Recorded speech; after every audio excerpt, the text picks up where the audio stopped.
आज के लेक्चर का आगाज करते हैं। आज हमने पहले चैप्टर 12 के एमसीक्यूज डिस्कस करने हैं। इसके बाद हम अपने करंट जो चैप्टर है उसकी तरफ चलेंगे। तो चैप्टर 12 रेंज में आपको बता रहा हूं, एमसीक्यू नंबर 1 से लेके 5 तक कोई इशू। नंबर 2 एमसीक्यू नंबर 2 में कह रहा है विच of the following clauses is not covered in table A of the first schedule. वो आपको याद है हमने पढ़ा हुआ, table A of first schedule में क्या चीज होती है? आर्टिकल्स।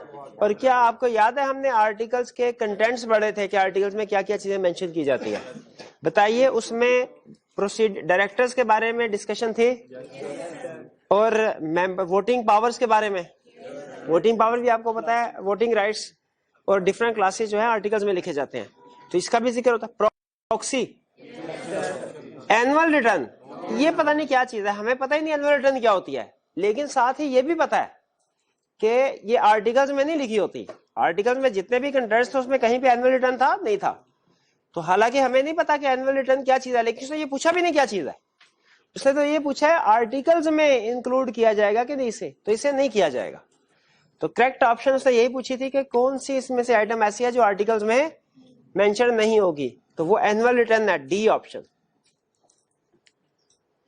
क्लियर? इसके अलावा एमसीक्यू नंबर 5 तक कोई इशू? कोई इशू नहीं है। 6 से एंड तक, क्वेश्चन नंबर 6 से एंड तक।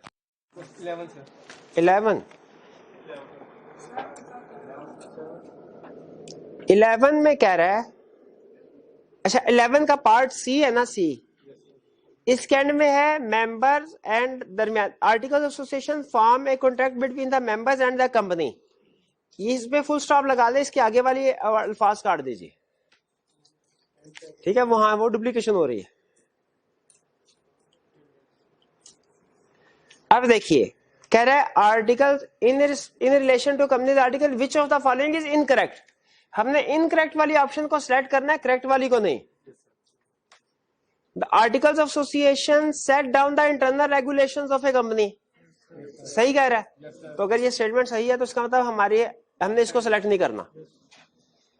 The promoters may or may not submit their own form of articles when submitting the form necessary to form a company limited by shares. बिल्कुल, प्रोमोटर फाइल कर भी सकते हैं, नहीं भी कर सकते, ये भी ठीक है।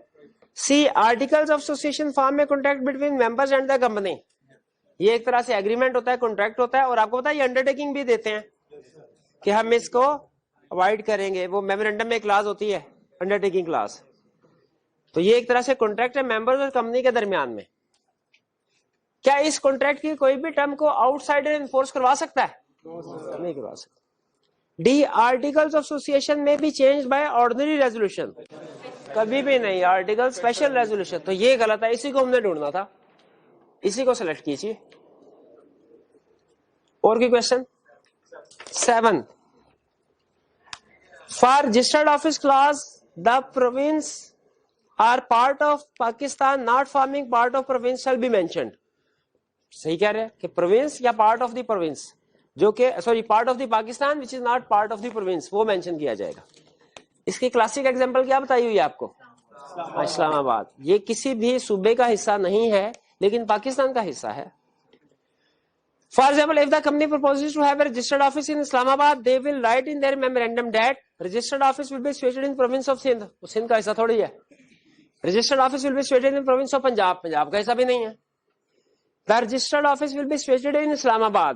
ये ऑप्शन लिखी जाएगी कि रजिस्टर्ड ऑफिस इस्लामाबाद, इस्लामाबाद का नाम लिखा जाएगा, किसी प्रोविंस का नाम नहीं लिखा जाएगा। D none of the above, ये भी गलत, क्योंकि हमने सी ऑप्शन करेक्ट हमने ढूंढ ली, तो इसमें करेक्ट ऑप्शन होगी हमारी सी। इसके अलावा क्वेश्चन नंबर 6। अच्छा, क्वेश्चन नंबर 6 में काम कीजिए। पहली लाइन में एक कंपनी में alter provisions of its memorandum so as to change the place of its registered office but, ये सारा काट दीजिए।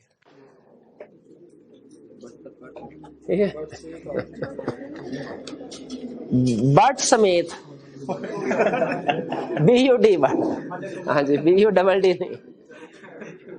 हाँ जी, तो हमारा क्वेश्चन ये स्टार्ट होगा, विच of the following condition must not be fulfilled for the alteration in registered office clause of company, यानी इनमें से कौन सी ऐसी कंडीशन है जो फुलफिल नहीं करनी। तो इसका मतलब है रजिस्टर्ड ऑफिस क्लास चेंज करने के लिए जो जो कंडीशन फुलफिल करनी है, हम उसको, वो हमारे लिए इररेलेवेंट है, वो सिलेक्ट नहीं करनी। कौन सी सिलेक्ट करनी है? जो फुलफिल नहीं करनी। चेंज क्या कर रहे हैं, ध्यान में रखिएगा, registered office clause company shall pass special resolution का ये करना होता है। तो इसका मतलब ये हमारी करेक्ट ऑप्शन होगी कि नहीं होगी? हमने सेलेक्ट क्या करना है? नॉट। जो कंडीशन फुलफिल नहीं करनी, ये तो स्पेशल रेजोल्यूशन करना होता है, तो इसको सेलेक्ट नहीं करना। आप इस पे मार खा रहे हो, जब वो पूछते हैं ना नॉट के साथ ऑप्शंस, तो आप सही वाली ऑप्शन को सिलेक्ट कर लेते हो। जब नॉट का लफ्ज यूज कर रहे हैं तो इसका मतलब सही वाली ऑप्शन सिलेक्ट नहीं करनी, गलत वाली ऑप्शन सिलेक्ट करनी है, गलत वाली ऑप्शन सिलेक्ट करनी है। ये समझ आ रही है आपको? तो कंपनी स्पेशल रेजोल्यूशन पास करती है रजिस्टर ऑफिस क्लास चेंज करने के लिए, तो इसका मतलब ये हमने सिलेक्ट नहीं करना। आगे चले, company shall apply to commission for obtaining its approval. Commission को अप्लाई किया जाता है, कमीशन को अप्लाई किया जाता है, बिल्कुल अप्रूवल। तो ये भी सही ऑप्शन, इसको टिक कर लें। नहीं, उसने नॉट पूछा हुआ है एमसीक्यू में। एमसीक्यू में हमेशा अलर्ट रही है कि कहां पे वो नॉट का वर्ड यूज कर रहा है। C, company shall inform the registrar within 15 days of the actual shifting of the registered office. Registered office shift किया जाए, रजिस्ट्रार को इतला दी जाती है, हर केस में दी जाती है जी भाई, हर केस में इतला दी जाती है। एक प्रोविंस से दूसरे प्रोविंस में जाए फिर भी इतला दी जाती है, एक गली से दूसरी गली में जाए फिर भी इतला दी जाती है। वो रजिस्ट्रार लेटर किधर लिखेगा, किस एड्रेस पे लिखेगा?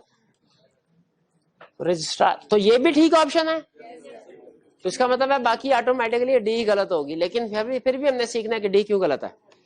Physical record of the company shall be transfer to the other registrar in each and every case. Each and every ये सिर्फ उस वक्त होता है जब एक ज्यूरिस्डिक्शन से दूसरे रजिस्ट्रार की ज्यूरिस्डिक्शन में जाया जाए। ठीक है, वैसे इसको कुछ स्टूडेंट आर्ग्यू करते हैं, वो कहते हैं सर जब उसने अदर रजिस्ट्रार कह दिया, जब उसने ट्रांसफर टू अदर रजिस्ट्रार, तो फिर इसका मतलब है कि रजिस्ट्रार टू रजिस्ट्रार चेंज हो रहा है। इसको कुछ स्टूडेंट आर्ग्यू करते हैं, लेकिन बहरहाल उसने जो ईच एंड एवरी का वर्ड यूज किया, इससे हमने अंदाजा लगा लिया कि ईच एंड एवरी केस में ट्रांसफर नहीं। कब ट्रांसफर होता है फिजिकल रिकॉर्ड? कब? जब चीफ एग्जीक्यूटिव कहेगा। हाँ जी, एक रजिस्ट्रार की ज्यूरिस्डिक्शन से दूसरे। पंजाब में कितने रजिस्ट्रार ऑफिस? ये बता दे, कहाँ पढ़े थे हमने, किस चैप्टर में पढ़े थे? 12 में? मुझे लगता है 11 में पढ़े थे। लाहौर में रजिस्ट्रार की बैठता है कि नहीं? रजिस्ट्रार ऑफिस है लाहौर में जी। और कोई एमसीक्यू? कोई नहीं, इसको क्लोज कर दें। चले, हमने चैप्टर 11 के एमसीक्यूज कर लिए, 12 के कर लिए, 13 के भी कर लिए ना। एमसीक्यूज हमारे सारे डिस्कस हो गए। पास्ट पेपर के क्वेश्चन भी हमने 11, 12, 13 तीनों के डिस्कस कर रहे हैं साथ साथ। 14 के शायद अभी नहीं हुए, तो आज कुछ 14 के भी पास्ट पेपर डिस्कस करेंगे। केस स्टडी डिस्कस की थी चैप्टर 13 की। बाद आपने कहा था फर्दर देंगे। हाँ, फर्दर मैंने कहा था इस वीक में दूंगा, मैंने ये नहीं कहा था मंडे को ही दे दूंगा।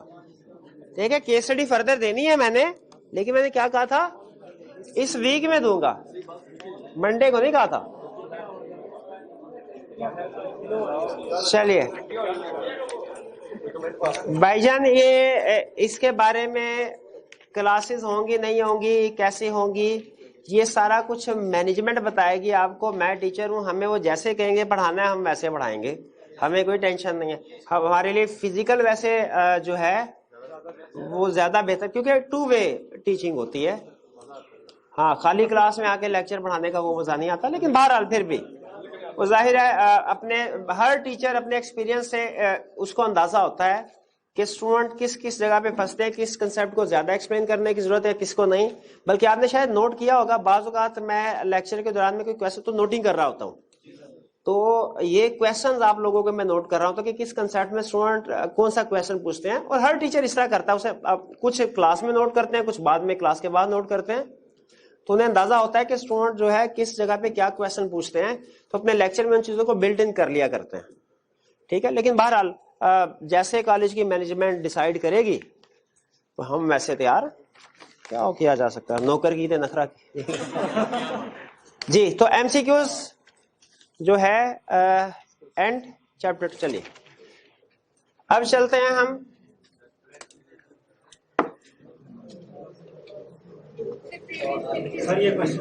आज के चैप्टर की तरफ, चैप्टर 14। जी, क्वेश्चंस। चले इस तरह करते हैं, ये मुझे कंप्लीट करने दीजिए, इस कंसेप्ट के एंड पे फिर हम क्वेश्चंस डिस्कस कर लेंगे पास्ट पेपर्स के। ठीक है, अभी अगर प्रीवियस लेक्चर में से कोई क्वेश्चन पूछना चाहते हो अदर देन पास्ट पेपर्स तो वो पूछ लीजिए, वो पूछ लीजिए। जी, करना होता है जब हम लोग अप्लाई कर देते हैं तो साथ में पे करते हैं स्पेसिफाइड बैंक में कोई पेमेंट। जी जी बिल्कुल, पेमेंट है किसकी, जब शेयर इशू करने के। अच्छा, ये सर, आप जब कॉलेज में एडमिशन लेते हैं तो एप्लीकेशन सबमिट करवाते हैं, उसके साथ फीस जमा नहीं करवाते जब तक के फाइनल लिस्ट में आपका नाम नहीं आ जाता, आपका एडमिशन पक्का नहीं हो जाता। ऐसे ही है, लेकिन कंपनी के केस में सिचुएशन थोड़ी सी डिफरेंट है। कंपनी के केस में जैसे ही आप अप्लाई करते हैं, साथ ही जितने शेयर्स के लिए आपने अप्लाई किया वो एडवांस पैसे जमा कराना जरूरी होता है। कंपनी के केस में जो शेयर जिसके लिए आप अप्लाई कर रहे हैं, हालांकि अभी कंफर्म नहीं हुआ आपको शेयर मिलेंगे कि नहीं, आपको एडवांस पैसे जमा करवाने होते हैं। बाद में जब बैलेटिंग होती है, अगर आपका नाम नहीं आता तो आपको पैसे वापस कर दिए जाते हैं। तो एप्लीकेशन के साथ जो पैसे जमा करवाने हैं वो एडवांस मनी है उन शेयर्स की जो आप खरीदने जा रहे हैं। ये असल में इसलिए रखा था कि नॉन सीरियस जो लोग हैं वो एप्लीकेशन फाइल ना करते रहे। ठीक है, जब पैसे जमा करवा दिए जाते हैं तो इसका मतलब है कंफर्म हो जाता है ये सीरियस बायर है। Right to accumulate dividend, redeem, convert, इनका क्या मतलब है आज के लेक्चर में हमने पढ़ना है, रेफरेंस शेयर्स में हम ये डिस्कस करेंगे। और कोई क्वेश्चन? जी,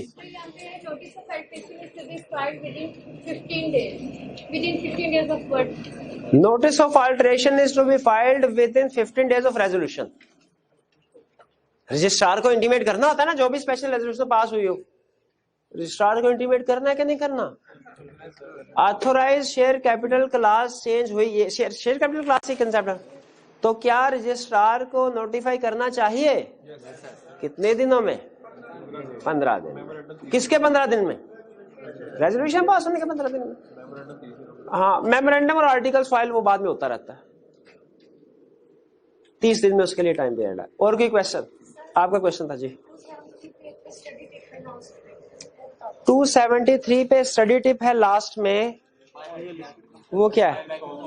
हाँ, सिर्फ लिस्ट। देखिए, मैंने आपको बताया था कि एक कंपनी अपने ऑथोराइज शेयर कैपिटल क्लास में अल्टरेशन कर सकती है।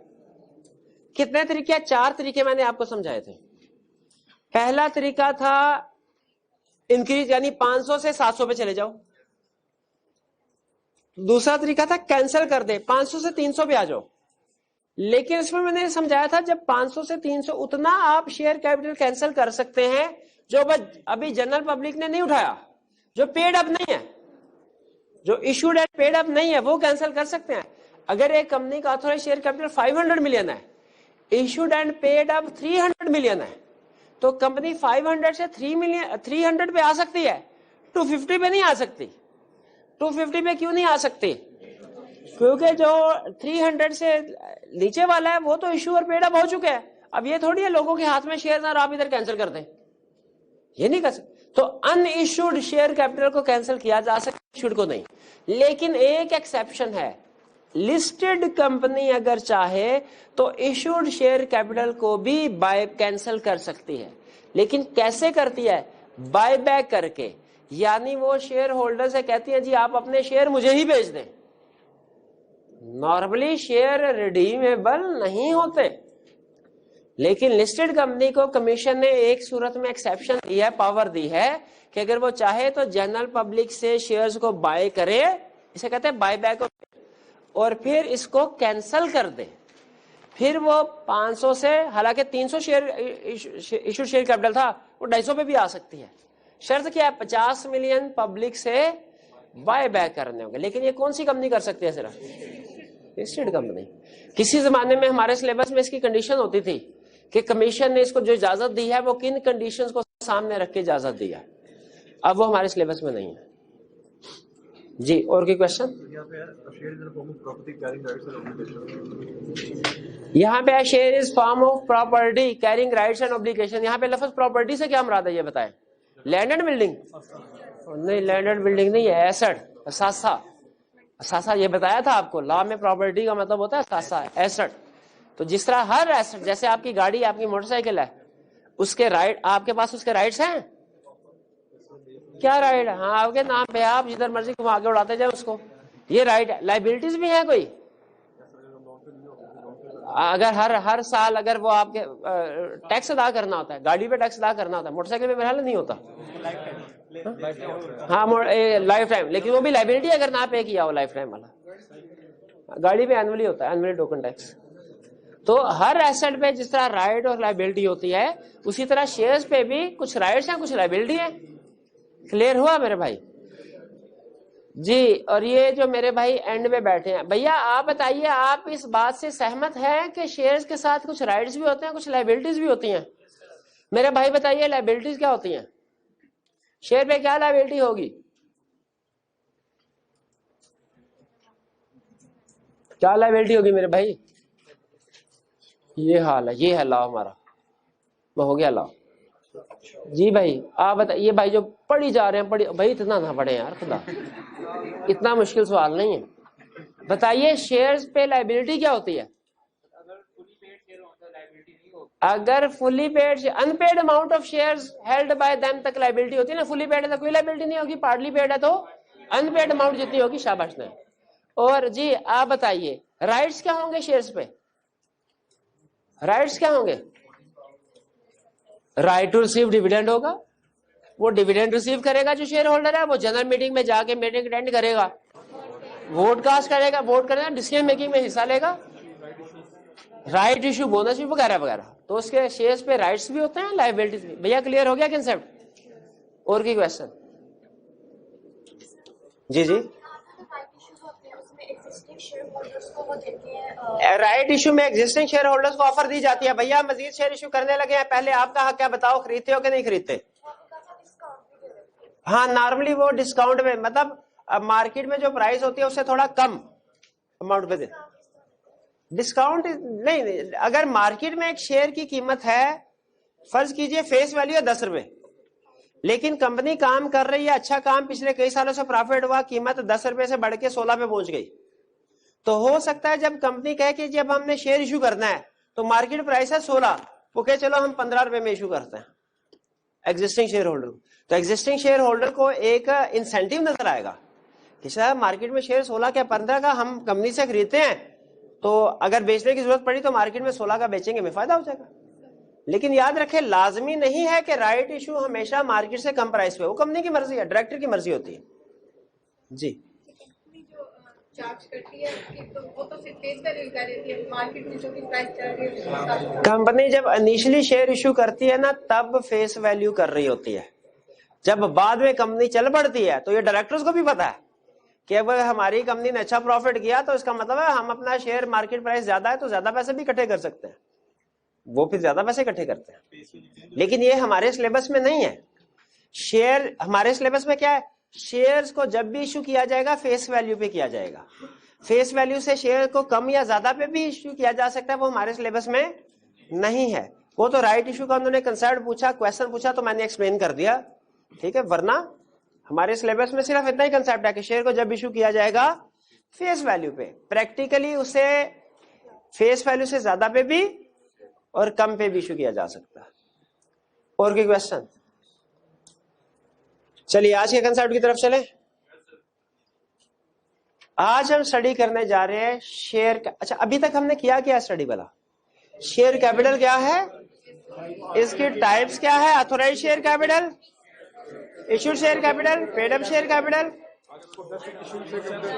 Process of issue share capital, बड़ा rights and liabilities of shareholders. ठीक है, अब सुनिए, एक कंसेप्ट है टाइप्स ऑफ शेयर कैपिटल, वो हमने कहा ऑथोराइज भी है, इशूड भी है, पेड अप भी है।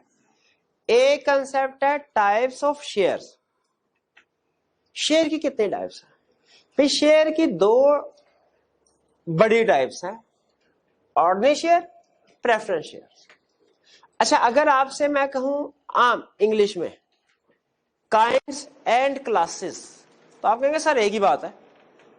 काइंड किसी भी चीज की काइंड्स कह लें, क्लासेस कह लें, टाइप्स कह लें, एक ही बात है आम इंग्लिश में।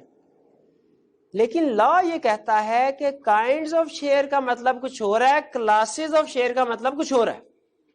और ये फर्क ध्यान में रखना है आपने। काइंड्स ऑफ शेयर का मतलब कुछ और है, क्लासेस ऑफ शेयर का मतलब कुछ और है। लॉ कहता है जब हम कहते हैं काइंड्स ऑफ शेयर, तो शेयर की दो काइंड्स हो सकती हैं, एक ऑर्डिनरी शेयर्स, दूसरा प्रेफरेंस शेयर्स। अच्छा, प्रेफरेंस शेयर की कहानी भी बड़ी अजीब है, जरा थोड़ी सी इसकी कहानी सुन ले ताकि समझ आ जाए कि इजाद कहां से हुआ। पहले सिर्फ ऑर्डिनरी शेयर हुआ करते थे, सिर्फ ऑर्डिनरी शेयर। ऑर्डिनरी शेयर का मतलब है जो शेयर होल्डर है, जो कंपनी का मालिक है। कंपनी को मुनाफा होता है, उनको डिविडेंड मिलता है, नुकसान होता है तो उनको भी नुकसान होता है। कंपनी को पैसों की जरूरत पड़ी, सोर्स ऑफ फाइनेंस में क्या पड़ा था, बैंक जाएगी। बैंक ने थोड़ा लोन दिया, कंपनी को फिर जरूरत पड़ी, बैंक ने कहा मजीद लोन नहीं दे सकते। अब क्या करे, शेयर्स इशू करने लगे। शेयर होल्डर ने कहा हमारे पास पैसे नहीं, डिबेंचर इशू की। कंपनी ने डिबेंचर जब जनरल पब्लिक को इशू किए तो प्रॉस्पेक्टस बनाना है कि नहीं बनाना। जनरल पब्लिक को जब भी आप शेयर्स या डिबेंचर इशू करें, प्रॉस्पेक्टस के थ्रू करते हैं। एप्लीकेशन ना होने के बराबर है। डायरेक्टर परेशान कि हमने डिबेंचर बाहर के मुल्कों में तो धड़ाधड़ लोग लेते हैं, यूरोप में चले जाए, अमेरिका में, पाकिस्तान में हमने डिबेंचर इशू किया है, एप्लीकेशन ना होने के बराबर है। उन्होंने रिसर्च करवाई तो कंसल्टेंट जिससे रिसर्च करवाई उसने आके बताया सर आपके डिबेंचर इशू करेंगे कोई नहीं खरीदेगा। उन्होंने कहा क्यों? उन्होंने कहा इसलिए कि डिबेंचर के ऊपर मिलता है इंटरेस्ट, सूद, और सूद है हराम। तो या अस्तगफिरुल्लाह, तौबा तौबा। तो लोग जो हैं वो कहते हैं जरूर हमने सूद खा के जहन्नमी होना है, हम सूद नहीं खाएंगे, बाकी कामों की खैर है, सूद नहीं खाएंगे, ठीक है, सूद नहीं खाएंगे। अच्छा, अब कंपनी के जो डायरेक्टर्स थे उन्होंने कहा अच्छा अब क्या करें। फिर कंसल्टेंट ने उन्हें मशवरा दिया, उन्होंने कहा आपको जो मसला पेश है ना, बैंक को भी यही मसला पेश आया था, उन्होंने मेरी खिदमत हासिल की, उनको मैंने इस मसले का हल बताया, अब वो बड़े खुश है मेरे से। क्या मसला? उन्होंने कहा जी जब वो कहते थे ना हमारे पास पैसे जमा कराए हम आपको इंटरेस्ट देंगे 6% पे, कोई नहीं आता था। फिर मैंने मशवरा दिया इसका नाम बदल लो, तो उन्होंने नाम रख लिया प्रॉफिट, कि आप हमारे पास पैसे जमा कराए हम आपको 6% प्रॉफिट देंगे हर महीने। अब लोगों ने कहा हाँ इंटरेस्ट हराम है, प्रॉफिट नहीं, जमा करो। डायरेक्टर ने कहा बिल्कुल ठीक है। तो उन्होंने कहा अच्छा इसका मतलब है अब अगली दफा हम अभी तो हमने प्रोस्पेक्टस में लिखा था कि डिबेंचर इशू करने हैं at the rate of 6% per annum, अब हमने डिबेंचर नहीं इशू करने, अब हमने शेयर इशू करने हैं। तो फौरन इधर से SCCP आ गया, उसने कहा जब आप शेयर इशू करेंगे तो जिसको शेयर इशू करेंगे वो तो बन जाएगा मालिक और उसको मिलता है डिविडेंड, प्रॉफिट में से हिस्सा। तो अगर आप इसको शेयर कहेंगे तो फिर तो इसको डिविडेंड लॉ के मुताबिक प्रॉफिट में से हिस्सा मिलेगा। उन्होंने कहा अच्छा इस तरह करते हैं कि आप हमारी हेल्प करें, आप तो कंपनीज के रेगुलेटर है ना, हम मुश्किल में है, आप इस तरह कीजिए एक दरमियानी रास्ता निकाल लें, डिबेंचर और ऑर्डिनरी शेयर का दरमियानी रास्ता एक नई कैटेगरी, नई काइंड ऑफ शेयर बना दीजिए जिसको हम कहा करेंगे प्रेफरेंस शेयर। इसमें वो सारी सहूलियात होंगी जो डिबेंचर की होती हैं, सारी खसूसियात होंगी जो डिबेंचर की होती है, लेकिन इसका नाम क्या होगा? Preference shares. उन्होंने कहा बिल्कुल ठीक है। अब फिर नाम रख दिया गया प्रेफरेंस शेयर्स। जब आप इसकी खसूसियात पढ़ेंगे, खसूसियात सारी वही होंगी जो किसकी है, डिबेंचर्स की, लेकिन नाम इसका क्या रखा, प्रेफरेंस शेयर्स। प्रेफरेंस, तो प्रेफरेंस शेयर्स पता चल गया आपको क्या होता है। लेकिन चूंकि बहरहाल चाहे ये सारी कैरेक्टरिस्टिक्स इसकी डिबेंचर्स की हो, बहरहाल ये शेयर्स में क्लासिफाई होता है ये शेयर की एक काइंड। इसीलिए मुझे बताइए, क्या मेमोरेंडम में डिबेंचर्स या बोरोइंग पावर्स का जिक्र होना जरूरी है? लेकिन क्या मेमोरेंडम में शेयर कैपिटल का जिक्र होना जरूरी है? बिल्कुल है। इसीलिए डिबेंचर्स को तो मेमोरेंडम में नहीं लिखा जाता, लेकिन प्रेफरेंस शेयर्स को मेमोरेंडम में लिखा जाता है। इसकी डिटेल जो खसूसियात है ना, वो भी हम पढ़ेंगे। फिलहाल सिर्फ आपको इसका बैकग्राउंड बताया। तो एक कंपनी अगर चाहे तो जो उसका टोटल ऑथोराइज शेयर कैपिटल है, for example 5 million shares of ₹100 is equal to 500 million, चाहे तो मेमोरेंडम में सिर्फ यही लिख दे। अगर यही लिखती है कंपनी 500, तो इसका मतलब है ये कौन से शेयर्स होंगे, ऑर्डिनरी शेयर। ये case study point of view से टिप याद रखिएगा, अगर उसने कुछ मेंशन ना किया हो ना शेयर कौन सा है, तो वो ऑर्डिनरी शेयर आपने अज्यूम करना है। और अगर कंपनी चाहे तो इस शेयर जो 500 मिलियन है ऑथोराइज शेयर कैपिटल टोटल, इसकी दो काइंड्स बना सकती है। 400 मिलियन, सॉरी एक काइंड क्या होगी, टोटल कितना है ऑथोराइज शेयर कैपिटल 500 मिलियन। इसकी दो काइंड्स बना देगी कंपनी मेमोरेंडम में।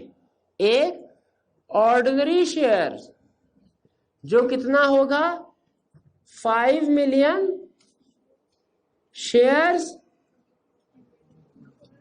ऑफ ₹4 मिलियन ना, 5 तो 500 हो जाए, ऑफ ₹100 ईच। एक कैटेगरी ये ऑर्डिनरी, दूसरी कैटेगरी क्या बनेगी, preference share 1 million share of ₹100 each, ये बन जाएगा 400 मिलियन, 100 मिलियन। और ये टोटल ऑथोराइज कैपिटल। ये सारा ब्रेकअप कहां होगा, आर्टिकल्स में या मेमोरेंडम में, मेमोरेंडम में। तो एक कंपनी अपने ऑथोराइज शेयर कैपिटल को 2 काइंड्स में डिवाइड कर सकती है। किस किस में, ordinary share capital, preference share capital. और ये बाइफर्केशन कहां दर्ज होगी, मेमोरेंडम। यहां तक कंसेप्ट क्लियर है? कंसेप्ट को मजीद आगे लेके चलें। अच्छा, क्या शेयर की क्लासिफिकेशन हो सकती है, शेयर कैपिटल की डिफरेंट क्लासेस हो सकती हैं? हमने पढ़ा हुआ different class A, class B, class C. बताइए क्या ऑर्डिनरी शेयर की क्लासेस हो सकते हैं कि प्रेफरेंस शेयर्स की भी? दोनों की हो सकती हैं। ऑर्डिनरी शेयर की भी क्लासेस हो सकती हैं, प्रेफरेंस शेयर की भी क्लासेस हो सकती हैं। अच्छा, क्लास होती किस वजह से? ऑर्डिनरी शेयर की अगर 2 क्लासेस हैं, उनमें क्या फर्क होगा, राइट्स का फर्क होगा। डिफरेंट क्लासेस में हैव डिफरेंट राइट्स।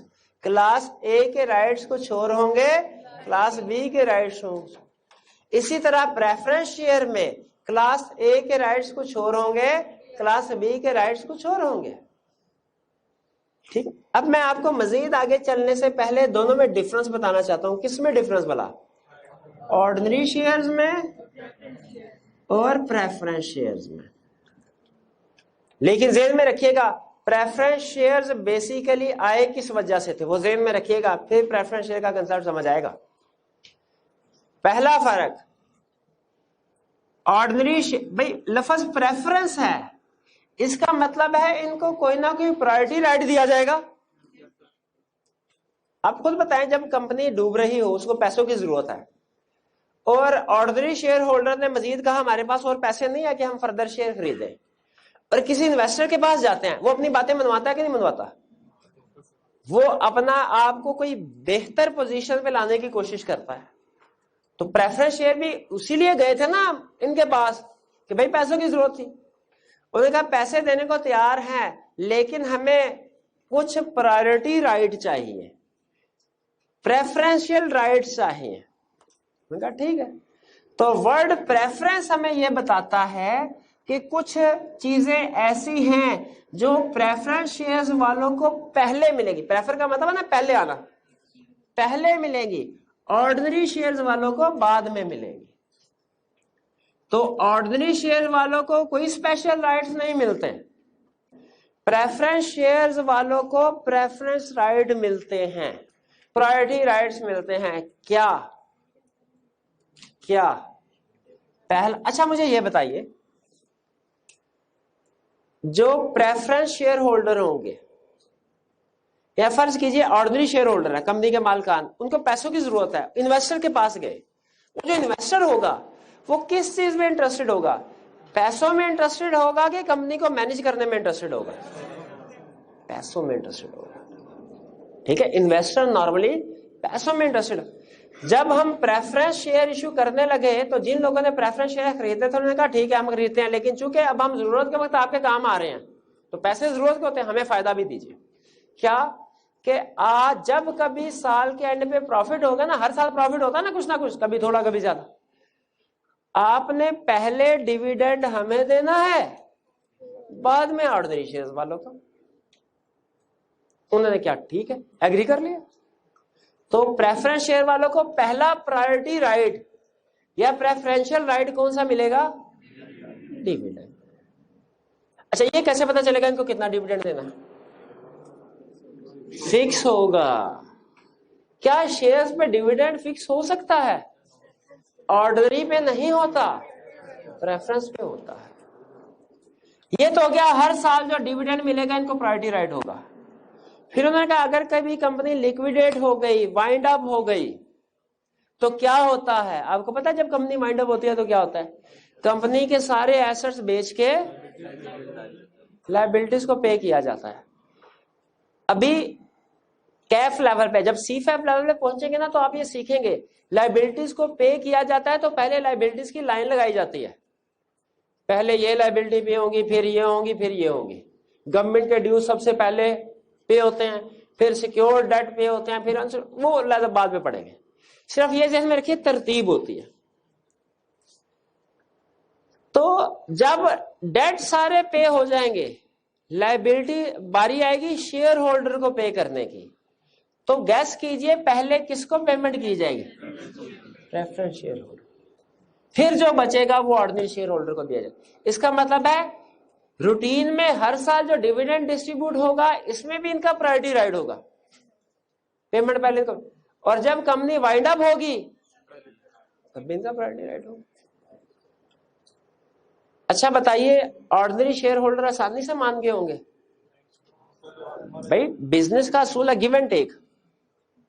उन्होंने कहा ठीक है लीजिए आप राइट, आपको पैसे चाहिए ना, आप फाइनेंशियली सिक्योर होना चाहते हैं वही, लेकिन फिर एक हमारी भी शर्त है। क्या? हम बिजनेस को जिस तरीके से भी मैनेज करें आप उसमें इंटरफेयर नहीं करेंगे। आपको पैसे चाहिए, पैसे लीजिए, हमने आपको दोनों राइट दिए। जब तक आपका पेट नहीं भरेगा हम अपने घर कुछ नहीं लेके जाएंगे, लेकिन फिर बिजनेस लाने की आजादी हमें चाहिए। नॉर्मली शेयर्स पे वोटिंग राइट्स होते हैं, लेकिन प्रेफरेंस शेयर पे फिर हम आपको कोई वोटिंग राइट्स नहीं देंगे।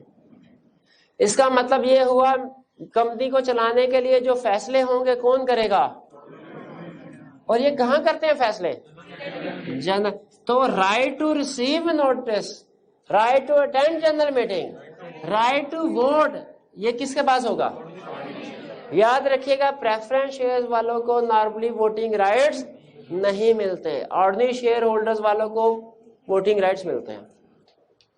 ये बात समझ आई? जहां पे दो जगह पे प्रायोरिटी है तो कुछ कंप्रोमाइज भी कर रहे हैं, और बनता है इनका, बनता है। ऑर्डिनरी शेयर होल्डर को इतना तो राइट होना चाहिए अपनी मर्जी से कंपनी चला सके। ये 2 पॉइंट समझ आ गए, आगे चले। ऑर्डिनरी शेयर इररिडीमेबल होते हैं। रिडीम का मतलब समझाया था आपको, क्या था? रिटर्नेबल। यानी अगर कंपनी ने इनको शेयर इश्यू किए तो अगर रिडीमेबल होते तो इसका मतलब ये होता है शेयर्स के ऊपर लिखा होता 5 साल बाद आके वापस शेयर हाँ कंपनी को दे, पैसे लेके निकल जाए आप। यह है रिडीमेबल। इरिडीमेबल का मतलब है आप कंपनी ने एक दफा आपको शेयर्स दे दिए, आपने पैसे कंपनी को दे दिए, उसके बाद सारी जिंदगी ता कयामत आप वो कंपनी को वापस नहीं कर सकते शेयर्स। यह है इरिडीमेबल। अच्छा इस केस में सोच के बताइए जरा, इन्होंने इरिडीमेबल, ऑर्डिनरी शेयर इरिडीमेबल होते हैं, ऑर्डिनरी शेयर खरीदे, इरिडीमेबल है, इनको पैसों की जरूरत पड़ी, ये बेचना चाहते हैं, ये कंपनी को वापस आके दे सकते हैं शेयर्स? नहीं कर, ये क्या करेंगे? किसी और को बेचेंगे आगे। ये है इरिडीमेबल। और अगर रिडीमेबल हो तो ऑर्डिनरी शेयर होते हैं इरिडीमेबल। प्रेफरेंस शेयर नॉर्मली क्या होते हैं, लेकिन इरिडीमेबल भी हो सकते हैं।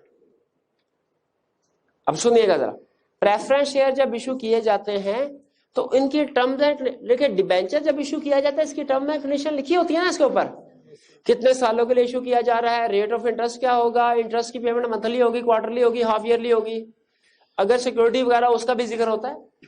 टर्म्स एंड कंडीशन डिबेंचर पे। प्रेफरेंस शेयर्स के ऊपर बताइए टर्म एंड कंडीशन लिखी होगी कि नहीं? लिखी होगी। और इनमें 2-3 बड़ी बड़ी चीजें मैं आपके साथ शेयर कर देता हूं क्या लिखा होता है। एक लिखा होता है ये रिडीमेबल है कि इरिडीमेबल है। नॉर्मली क्या होते हैं, लिखा होगा 5 साल बाद रिडीमेबल है।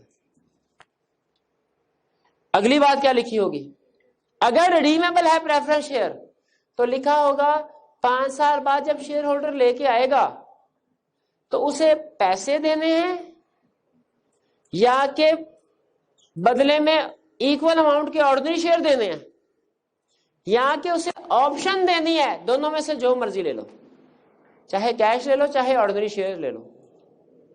5 साल बाद प्रेफरेंस शेयर वाले देखेंगे, कहेंगे यार हमें इंटरेस्ट कितना मिलता रहा है और इन 5 सालों में प्रॉफिट डिविडेंड कितना मिलता रहा है। अगर इंटरेस्ट ज्यादा हुआ वो कहेंगे ठीक है हमें पैसे दे, हम निकलते हैं किसी और जगह।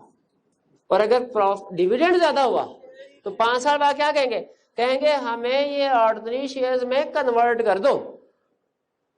लेकिन ये स्टार्ट में डिसाइड होगा ऑर्डिनरी प्रेफरेंस शेयर इशू करते हुए कि ये कन्वर्टेबल इनटू ऑर्डिनरी शेयर है कि नहीं, ये ऑप्शन देनी है कि नहीं। यानी स्टार्ट में जब प्रेफरेंस शेयर इशू किए जाते हैं उसकी टर्म एंड कंडीशन में एक चीज क्या लिखी होगी, रिडीमेबल के इरिडीमेबल। ये समझ आ गया? दूसरा क्या लिखा होगा, कन्वर्टेबल के नॉन कन्वर्टेबल। कन्वर्टेबल का मतलब क्या है, ऑर्डिनरी शेयर में कन्वर्ट हो सकते हैं कि नॉन कन्वर्टेबल का मतलब क्या है। और लिखा होगा क्यूमुलेटिव है कि नॉन क्यूमुलेटिव है। क्यूमुलेटिव का मतलब क्या और नॉन क्यूमुलेटिव का मतलब क्या, सुनिए। ऑर्डिनरी शेयर्स, इस साल प्रॉफिट हुआ, डिविडेंड मिलेगा नॉर्मली इनको। अगले साल लॉस हुआ, डिविडेंड मिलेगा। ईयर 2 में लॉस हुआ, डिविडेंड नहीं मिलेगा। ईयर 3 में प्रॉफिट हुआ, डिविडेंड मिलेगा। ईयर 3 का कि ईयर 2 का भी? ईयर 3 का। प्रेफरेंस शेयर्स हैं, कंपनी को प्रॉफिट हुआ, डिविडेंड मिलेगा। लॉस हुआ फिर भी डिविडेंड मिलेगा। डिविडेंड अगर प्रेफरेंस शेयर है तो ये इसके लिखा होता है उसके ऊपर। कुछ प्रेफरेंस शेयर पे लिखा होता है जिस साल प्रॉफिट होगा आपको उस साल डिविडेंड मिलेगा। मिलेगा पहले, ऑर्डिनरी से पहले मिलेगा। लेकिन अगर लॉस हुआ ही नहीं तो फिर आपको कोई डिविडेंड नहीं मिलेगा, क्योंकि ये प्रॉफिट ही नहीं हुआ तो डिविडेंड भी नहीं मिलेगा। तीसरे साल प्रॉफिट हुआ तो फिर डिविडेंड मिलेगा, लेकिन कितना, 6%। अगर 6% का रेट है तो तीसरे साल कितना डिविडेंड मिलेगा? पहले साल प्रॉफिट हुआ कितना मिला, दूसरे साल लॉस हुआ कितना मिला, 0। तीसरे साल प्रॉफिट हुआ कितना मिला। एक इस तरह का प्रेफरेंस शेयर होता है। एक प्रेफरेंस शेयर दूसरी तरह का भी होता है, क्या कि प्रॉफिट हो या लॉस हो, आप डिविडेंड रिसीव, डिविडेंड आपका हक है, लेकिन लॉस हुआ तो डिविडेंड उस साल नहीं मिलेगा। अगले साल के प्रॉफिट में ऐड होके तब मिलेगा।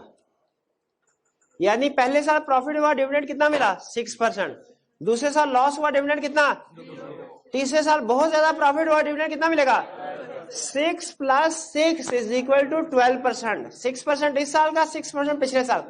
अगर ये अरेंजमेंट हो ना जो भी मैंने बताई है, इसको कहते हैं ये प्रेफरेंस शेयर्स हैं क्यूमुलेटिव।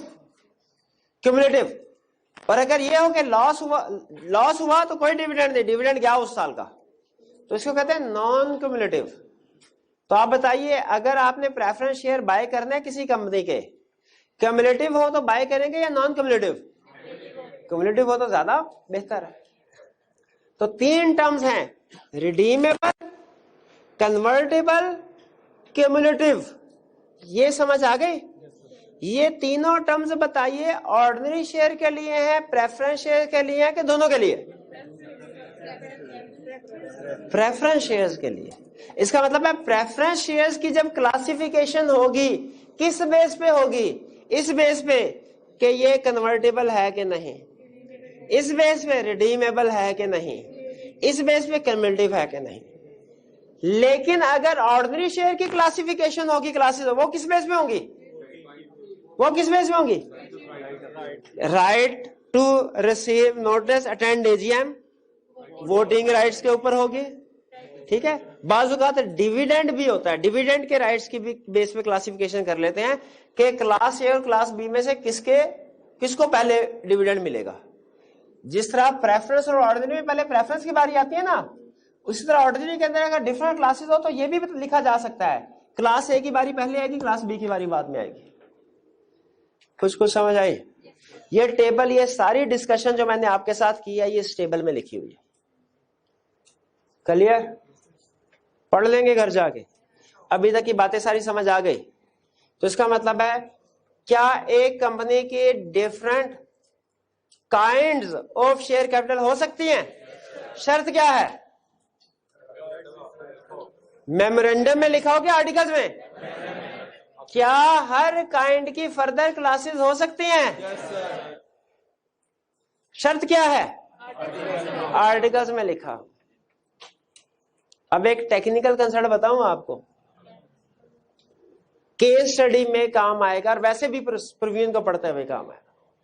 मैं 2 टर्म्स लिखने लगा हूं, लॉ का एक्सपर्ट होगा वो जो दोनों को मेरे समझाए बगैर समझ जाएगा कि इनमें फर्क है कि नहीं। अब आपका इम्तिहान है, कहीं कहीं लॉ में लिखा होता है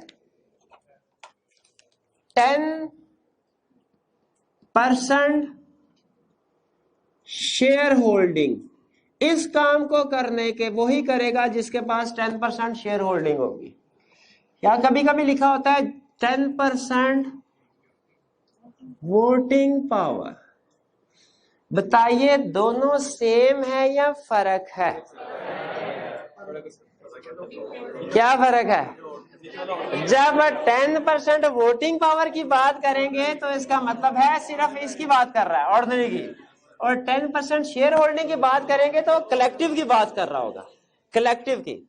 यानी फर्ज कीजिए अगर ये 400 मिलियन है, 400 मिलियन, ये है 100, टोटल 500, तो जब ये होगा ना 10% शेयर होल्डिंग, तो इसका मतलब है 50 मिलियन के शेयर्स चाहिए। 50 मिलियन, 10% 50 मिलियन ही होगा ना, 50 मिलियन। लेकिन जब 10% वोटिंग पावर की बात करेगा तो फिर अगर आपके पास 100 मिलियन के प्रेफरेंस शेयर्स भी हैं, आप वो काम नहीं कर सकते, क्योंकि आपके पास शेयर होल्डिंग है 100 मिलियन, शेयर होल्डिंग 20% है, वोटिंग पावर 0 है आपके पास। ठीक है, यहां पे फिर हम देखेंगे कि कौन कौन से शेयर्स हैं जिनके पास वोटिंग पावर है, वो वाले शेयर्स काउंट होंगे। भाई बात समझ आई? थोड़ा सा मुश्किल कंसेप्ट है, लेकिन बात समझ आ रही है। ऑर्डिनरी शेयर, प्रेफरेंस शेयर को सामने रख के कंसेप्ट समझना है कि 10% शेयर होल्डिंग और 10% वोटिंग पावर, दोनों कंसेप्ट में फर्क है। लेकिन अगर एग्जाम में उसने कुछ मेंशन नहीं किया, बस इतना कहा कंपनी का शेयर कैपिटल है, कौन सा अज्यूम करना है? तो उस सूरत में 10% शेयर होल्डिंग, या 10% वोटिंग पावर सेम। यानी अगर किसी कंपनी का प्रेफरेंस शेयर्स नहीं है तो 10% शेयर होल्डिंग और 10% वोटिंग पावर सेम है। लेकिन अगर ऑर्डिनरी शेयर भी है, प्रेफरेंस शेयर भी है, तो फिर 10% वोटिंग पावर और 10% शेयर होल्डिंग में है ना रॉकेट साइंस। इसका अब आइंदा इसका मतलब है आपने जब कभी लीगल प्रोविजन पढ़नी है ना, तो अगर यहाँ पे 10% परसेंटेज के साथ शेयर होल्डिंग लिखा है या वोटिंग पावर, इसको ध्यान से पढ़ना है। वोटिंग पावर को शेयर होल्डिंग कर दिया, शेयर होल्डिंग को वोटिंग पावर कर दिया, वो आपका आधा नंबर काट लेगा। ध्यान रखेंगे इस चीज का। तो बताइए अब आपको शेयर कैपिटल की काइंड से क्या मुराद है, क्लासिफिकेशन से क्या मुराद है, ये समझ आ गया। अच्छा बताइए, क्या ऑर्डिनरी शेयर की डिफरेंट क्लासेस हो सकती हैं, प्रेफरेंस शेयर की डिफरेंट क्लासेस हो सकती हैं। अब एग्जांपल को अगले कंसेप्ट के लिए सिंपल फर्ज कीजिए, सिर्फ ऑर्डिनरी शेयर है, ठीक है, ऑर्डिनरी शेयर है और ऑर्डिनरी शेयर है तो 500 मिलियन के, और इनमें क्लास ए है 400 मिलियन, क्लास बी है 100 मिलियन, ठीक है, प्रेफरेंस शेयर 0 हो गए। ये क्लास ए और क्लास बी में फर्क क्या होगा, कहां लिखा होगा राइट्स क्लास ए के क्या क्लास बी के? क्या एक दफा आर्टिकल में क्लास बी के राइट्स रजिस्टर्ड हो जाए, उनकी अल्टरेशन हो सकती है? कैसे? स्पेशल रेजोल्यूशन के जरिए। यही कंसेप्ट हम पढ़ने जा रहे हैं। Variation in rights of share holder, यानी शेयर होल्डर के राइट्स को वेरी करना है तो कैसे कर सकते हैं, वेरिएशन हो सकती है, कैसे होगी? स्पेशल रेजोल्यूशन के जरिए। लेकिन याद रखें, नॉर्मली जब शेयर होल्डर के राइट्स को वेरी किया जाता है ना, तो किसी ना किसी क्लास के राइट्स को वेरी किया जाता है, किसी ना किसी क्लास के। नॉर्मली बहुत कम ऐसा होता है कि सबके राइट्स को वेरी कर दिया जाए। तो अगर आपने शेयर होल्डर के राइट्स को वेरी करना है, कैसे करेंगे? स्पेशल। और अगर किसी क्लास के राइट्स को वेरी कर रहे हैं तो स्पेशल रेजोल्यूशन के साथ साथ उस इफेक्टेड क्लास के भी 3/4 मेजोरिटी को अप्रूवल देनी चाहिए, फिर वेरिएशन होगी, वरना नहीं। और फिर उसका क्योंकि इफेक्ट हो रहे हैं। और फिर आपको पता है रूटीन का काम क्या, कि अल्टर्ड आर्टिकल्स को रजिस्ट्रार को जमा करवाना है कब? इन 30 डेज। मैं जरा इसको मजीद डिटेल में डिस्कस करना चाहता हूं, जरा वापस आइए इधर। इसमें क्लास बी के राइट्स को वेरी करना है। सबसे पहले 500 मिलियन टोटल शेयर होल्डर, कितने शेयर होल्डर्स की अप्रूवल चाहिए? कितने परसेंट शेयर होल्डिंग हो तो स्पेशल रेजोल्यूशन पास हो जाएगी? 3/4, यानी 500 मल्टीप्लाई बाय 3/4 कितना बना? 375। अगर ये क्लास ए, ये तो बड़े खुश होंगे ना, क्लास ए के सारे शेयर होल्डर कहें ठीक है पास करो रेजोल्यूशन, बदलो इनके राइट्स को, करो कम इनके राइट्स को, स्पेशल रेजोल्यूशन पास हो जाएगी। लेकिन मजीद और क्या काम करना पड़ेगा? इस क्लास के भी 3/4 की अप्रूवल चाहिए होगी, यानी इस क्लास के भी 75 मिलियन के शेयर होल्डर की अप्रूवल चाहिए होगी, इफेक्टेड क्लास के भी। फिर ये वैलिड है। और फिर उसके बाद आपने रजिस्ट्रार को 30 दिन में अल्टर्ड आर्टिकल जिसमें रिवाइज वाले राइट्स लिखे होंगे वो लिख देंगे। क्लियर? मुझे बताइए, पाकिस्तान में मेजोरिटी मुसलमानों की है, तो क्या इसका यह मतलब है कि पाकिस्तान में जो भी कानून साजी होगी सिर्फ मुसलमानों के पॉइंट ऑफ व्यू से होगी, कि जो नॉन मुस्लिम दूसरे हमारी मिनोरिटीज हैं, हिंदू वगैरह क्रिश्चियंस हैं, क्या उनको उनके अपने तरीकों के मुताबिक गुजारने की मजहबी आजादी है कि नहीं है? है, और होनी भी चाहिए। तो अब मुझे ये बताइए कि यहां पे क्या ये पॉसिबल है कि इस रेजोल्यूशन से मिनोरिटी के कुछ लोग डिससेटिस्फाइड हो, वो अगर इसको रिवर्स करवाना चाहे, क्या करवा सकते हैं? करवा सकते हैं, लेकिन रिवर्स करवाने के लिए उनके पास वैलिड ग्राउंड होना जरूरी है। अब रिवर्स कैसे करवा सकते हैं, किस ग्राउंड पे करवा सकते हैं, ये हमारा नेक्स्ट कंसेप्ट है। लेकिन ध्यान में रखिएगा कि लॉ ने कहा अगर राइट्स को वेरी करना है, एक स्पेशल रेजोल्यूशन पास करो, फिर अफेक्टेड क्लास की 3/4 मेजोरिटी, क्वेश्चन मेरा क्या है, अच्छा ये समझ आ गया। मेरा अगला क्वेश्चन जो यहां से निकाल रहा हूं कंसेप्ट वो ये कि क्या अफेक्टेड क्लास की 1/4 मेजोरिटी जो है ये अगर इस रेजोल्यूशन को रिवर्स करवाना चाहे, कैंसिल करवाना चाहे, करवा सकती है। लॉ ने ये ऑप्शन भी रखी हुई है, क्योंकि मे भी पॉलिटिक्स के जरिए से इफेक्टेड क्लास की 3/4 मेजोरिटी को मिला लिया गया हो और 1/4 के साथ ज्यादती हो रही हो। तो लॉ ने कहा कि जो 1/4 है 10% अफेक्टेड क्लास, लॉ ने कहा अफेक्टेड क्लास के 10% मेंबर मेरे पास आ जाओ। कौन आए मेरे पास? ये नहीं कि कोई एक मेंबर डिससेटिस्फाइड है तो वो अदालत का दरवाजा खटखटाने पहुंचे। नहीं नहीं नहीं नहीं, अदालत कहती है उस पर हम दरवाजा नहीं खोलेंगे। अदालत का दरवाजा किस चीज पे खुलेगा? जब कितने लोग आएंगे? 10%। किसके? अफेक्टेड क्लास के। अफेक्टेड क्लास के 10% मेंबर्स आएंगे। यानी इसका मतलब यह हुआ अफेक्टेड क्लास यहां पे 100 मिलियन थी, उसके 10% से क्या मुराद होगा? 10 मिलियन वाले। 10 मिलियन वाले भागे भागे गए, सर देखिए हमारे साथ जुल्म हो गया, ज्यादती नाइंसाफी हुई। अच्छा कितने लोग जाए? किसके पास जाए? कमीशन के पास ना चले जाएं, रजिस्ट्रार के पास, कोर्ट के पास।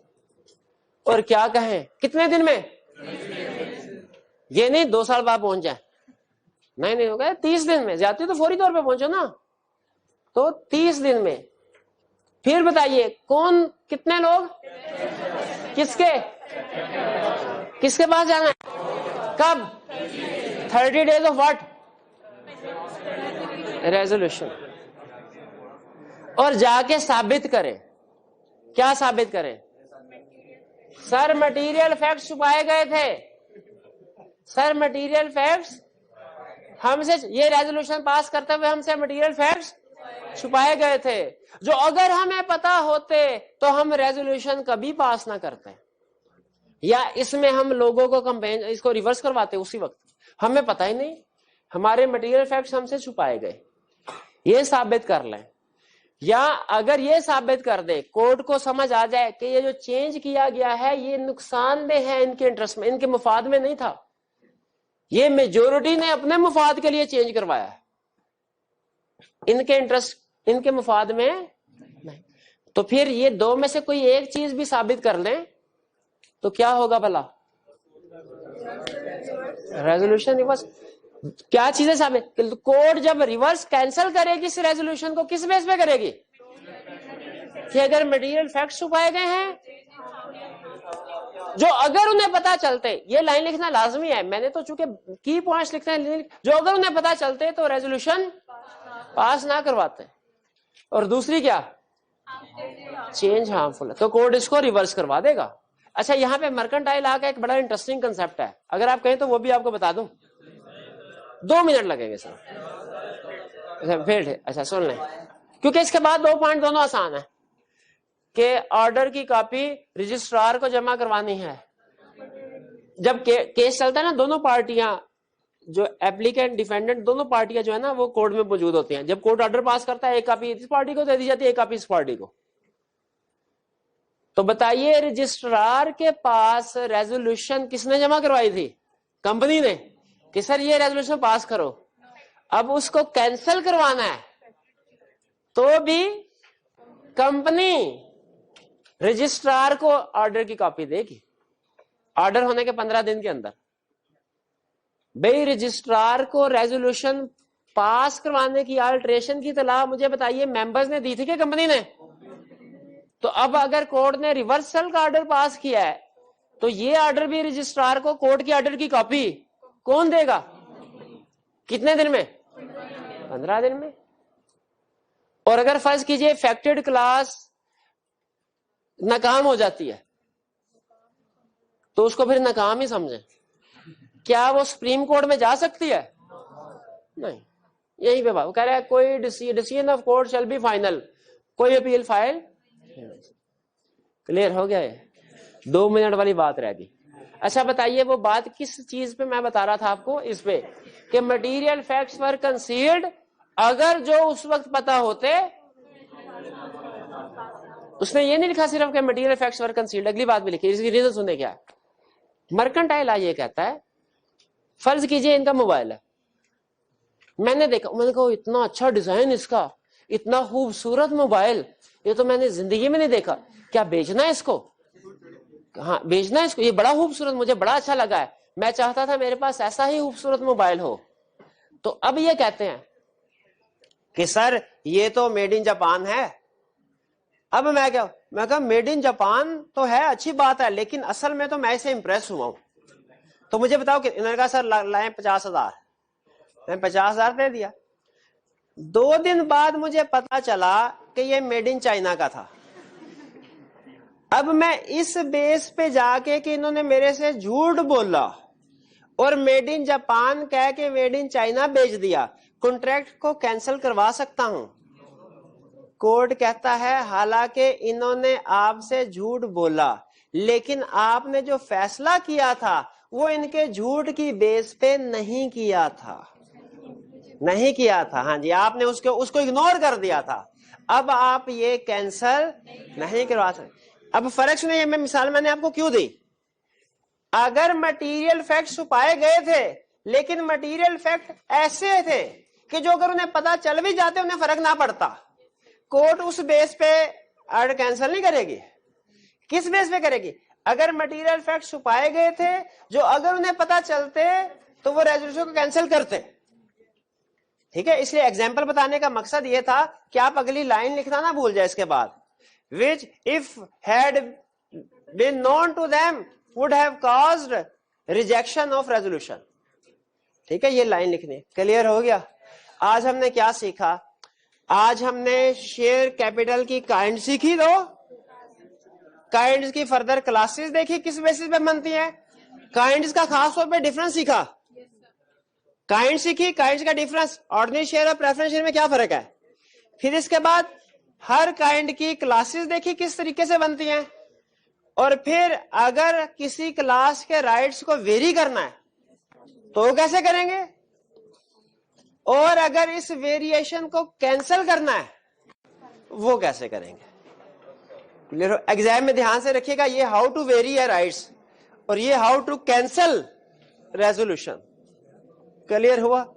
चलिए अब हमारे कुछ पास्ट पेपर के क्वेश्चन रह गए जो हम इंशाल्लाह कल के लेक्चर में डिस्कस करेंगे। आज का लेक्चर यहाँ पे खत्म करते हैं। अल्लाह हाफिज।